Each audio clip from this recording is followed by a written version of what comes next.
ভাবুন তো, পৃথিবীর সবচেয়ে ক্ষমতাধর মানুষের খাবার তৈরি হচ্ছে। হোয়াইট হাউসের রান্নাঘরে থাকে আলাদা এক্সিকিউটিভ শেফ, পেস্ট্রি শেফ এবং বিশাল স্টাফ টিম। রিপোর্ট অনুযায়ী মূল এক্সিকিউটিভ শেফের অধীনে প্রায় 5 জন মূল শেফ এবং 20 থেকে 25 জন পর্যন্ত সহকারী স্টাফ কাজ করেন।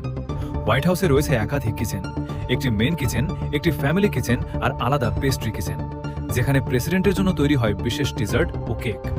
মজার বিষয় হলো, ডোনাল্ড ট্রাম্প ফাস্ট ফুড খুব পছন্দ করেন বলে পরিচিত, বিশেষ করে বার্গার, ফ্রাইজ আর ডায়েট কোক। তবে নিরাপত্তার কারণে বাইরের খাবার সরাসরি পরিবেশন করা হয় না। অনেক সময় হোয়াইট হাউসের শেফরাই একই ধরনের খাবার ভিতরে তৈরি করেন। হোয়াইট হাউসের রান্নাঘরে হাইজিন এবং সিকিউরিটি থাকে একদম মিলিটারি লেভেলের, কারণ প্রেসিডেন্টের খাবারে সামান্য ভুলও হতে পারে বড় ঝুঁকি। তাই প্রতিটি ইনগ্রেডিয়েন্ট বহুবার চেক করা হয়। সাবেক এক্সিকিউটিভ শেফ ক্রিস্টিনা কুমারফোর্ড প্রায় 30 বছর হোয়াইট হাউসে কাজ করেছেন এবং 5 জন প্রেসিডেন্টের জন্য রান্না করেছেন।